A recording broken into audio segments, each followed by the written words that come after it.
I'm Greg Hoffman with Apogee. Welcome to another episode of Affiliate Voices. We have a special guest today, but I'm going to introduce my partner here, Daniel M. Clark. Hello, Daniel. Hello. How's it going there today? Good, good. Do you have any construction noise or? Yeah, if you hear any noises in the background, it's construction going on in the kitchen downstairs. All right, sounds Try to good. mute the microphone for the most part. All right, so let's jump into it. We're going to talk to an actual affiliate, not just one of our friends that we've had over the last few episodes of Affiliate Voices. Today, we're going to talk with Nick from Revitrage. Hello, Nick. Hey, Greg. How you doing? Doing good. So, who are you and what do you do? I guess you could think of me as sort of a super affiliate, but I mean, in a nutshell, I focus mostly on viral and social marketing, with the primary channels being Reddit and Twitter. Obviously, if the promotions are successful, they go well beyond that, but for the most part, that's what I do. Anytime anybody ever says that they're a super affiliate, I want to throw things at them, but for you, it's actually true.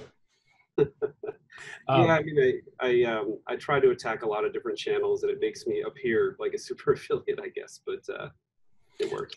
All right, so Apogee has worked with you on several different clients. We don't need to go into those promotions, but basically, I will describe our relationship. We have given you coupon codes, and they're not trackable links because you are putting codes out there on Reddit that are not trackable because Reddit doesn't allow links. Is that correct? Exactly. They don't even allow redirects of any kind. So really basic links with the promo code acting as the sole tracking mechanism. Okay. And so what we do for you is we make that a forced exclusive. So if that code ever shows up on another blogger site or a coupon site or loyalty site, you're still going to get credit. Yeah, exactly. That's a pretty good deal. So we've seen some great results. So we actually would qualify you as a super affiliate. How long you been in the industry? How long you been doing this? You know, I'd say in 2009, this is going to sound crazy, but I had a daughter on the way and just wanted to get free diapers. And that was how I got started in the industry. Diapers.com was huge before they got bought out by Amazon. They had a coupon code-based referral program. And so over 9 months of pregnancy in 2009, I learned how to get the word out and basically paid for my daughter in diapers.com credits for the first couple of years of her life. And I didn't even know what affiliate marketing was, but that's how I got started, essentially. That's great. I guarantee there are dozens, if not hundreds, of affiliates in a lot of our programs that probably learned the same way, but they went the blogger route. Right. Not just the coupon route. So that's your first experience in affiliate marketing. What shows do you go to? What are you just trying to figure out? How do you find merchants and what's your experience in affiliate marketing? Yeah, it's interesting. I mean, I always go to both affiliate summits, obviously. I usually go to AM days, depending on my daughter's dance recital. It's usually in mid-May, so whenever Gino has it. Think Tank as well. And then beyond that, I try not to travel too much because I've done a ton of that in the past with my family. It's just tough. But in terms of finding merchants, a lot of the times I'll just look at a refresh list of the Power 100 on ShareSale, or I'll look at, the Internet Top 500 or Top 1000 when it comes out, or I'll just, I work with a ton of agencies and they're always getting new clients, and they'll typically ask me, hey, do you think you could do something for this brand? And sometimes I can, sometimes I can't. And other times I'll just randomly bump into them, at an event or something. Well, you and I bump into each other usually in the elevator. Yeah, exactly. Although this time we had a few minutes at least. It was great. We did. Don't give away any trade secrets, but what's the best category? What's the best product that you have seen out there? It's that's a great question, because I work with everybody from, Jelly Belly to WP Engine to a cigar company. So it's not necessarily the vertical that matters as much as the promotion usually. That's much, much more important, like getting that right. Seasonality is also huge.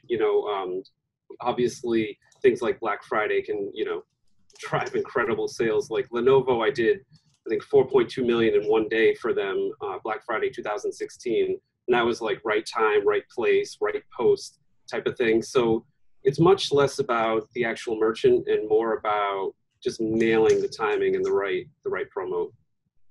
Okay.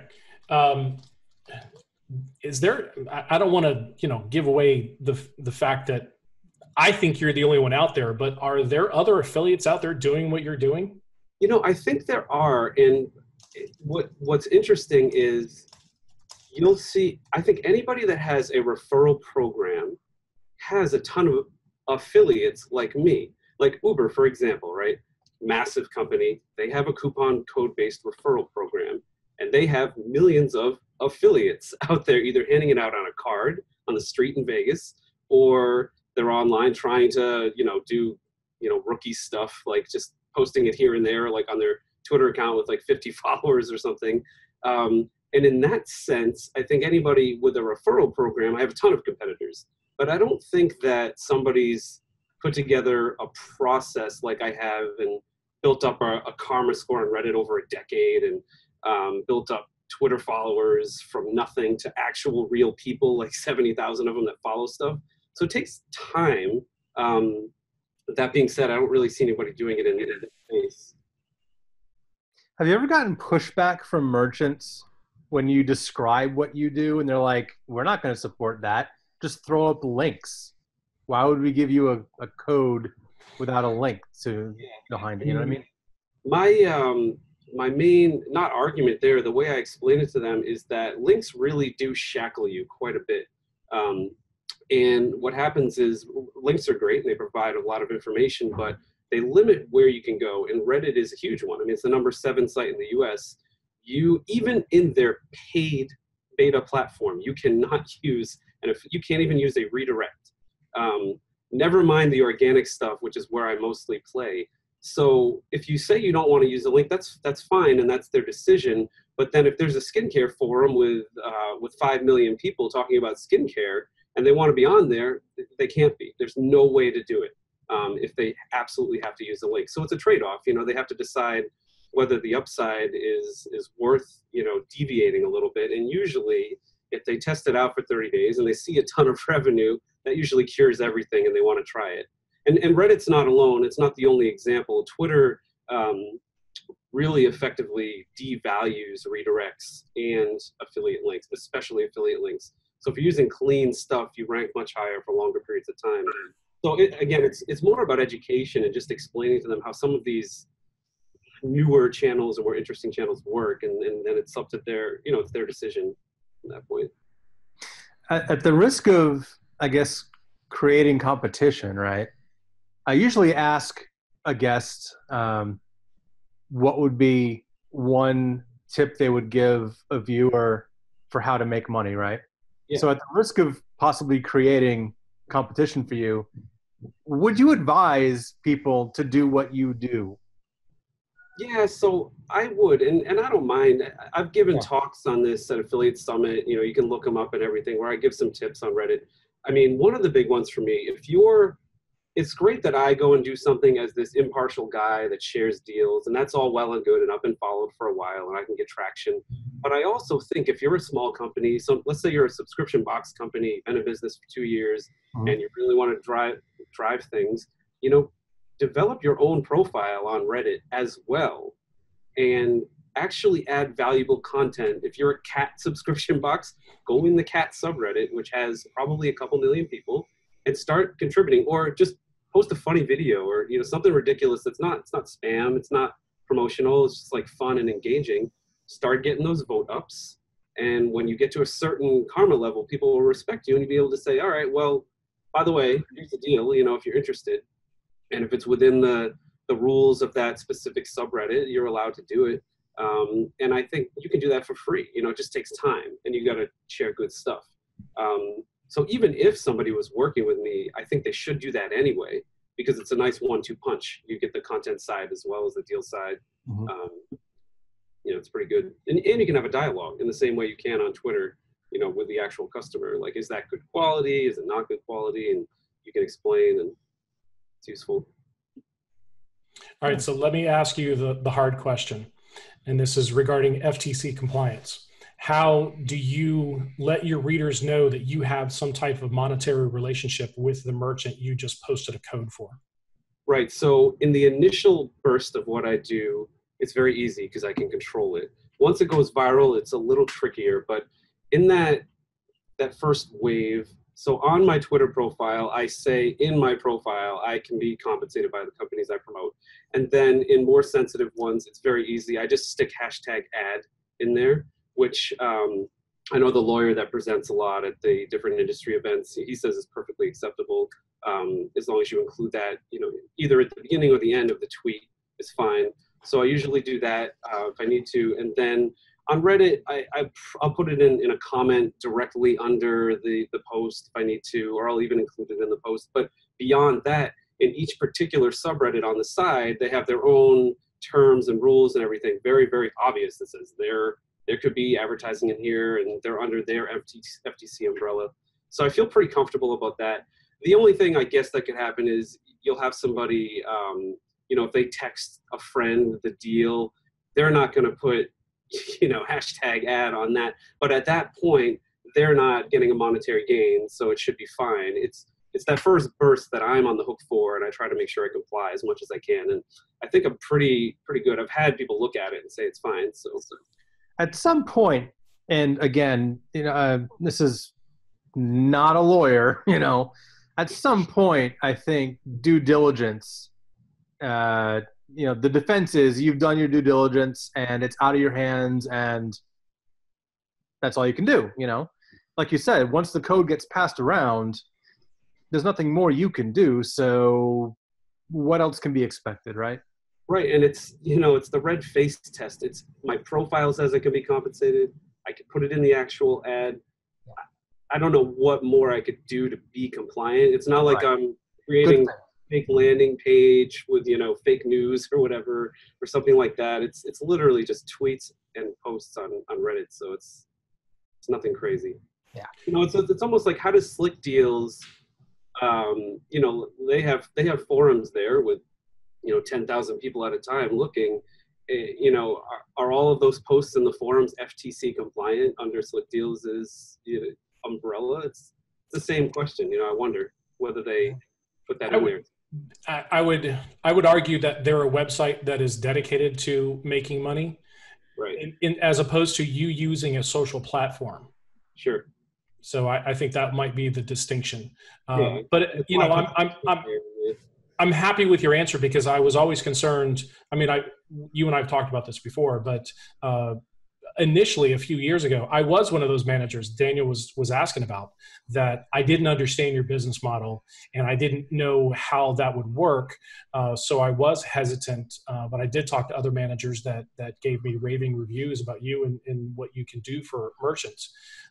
But that was always something that I was concerned about in the beginning is about, do you care about compliance, or are you just, like Johnny Appleseed with coupons, you're just throwing coupons out everywhere? Well, I don't want to get sued, so of course I care. Of course I care. No, I think that answers it, and because people still ask. There are still managers out there that are, hey, what's going on with this Revitrage guy? And there are certain managers will stand up and say, no, this is legit.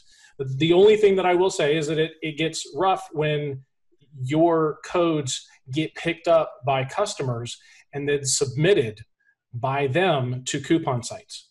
So that's hard. User submitted content kills it. Yeah, that's hard to avoid, and you've got to have a merchant that you explain the situation to them. You're getting some of the good stuff. You probably get some of the bad stuff too. And are you okay with that ratio? And if they're not okay with the ratio, then it's not the best promotion for them. And that's perfectly fine. That happens a lot. And I can come up with other ways to promote, like a flat fee or something like that gets around it, where they don't care as much, But I'm totally sensitive to that too. I don't want people uncomfortable or, being worried about where it's going to go. And I'm always straightforward and say, if you give me something, it's like if they underestimate me, it will go everywhere. And that's the point. Like Lenovo wasn't complaining about $4.5 million of sales that went everywhere because it was $4.5 million of sales. So it's again, it's almost that, it's just the comfort level, you know, do you want to do this if this could happen? And it's either yes or no, you know? Right. Okay. So where can people reach you? Where can people meet you? What's your schedule for the rest of the year? What are you doing?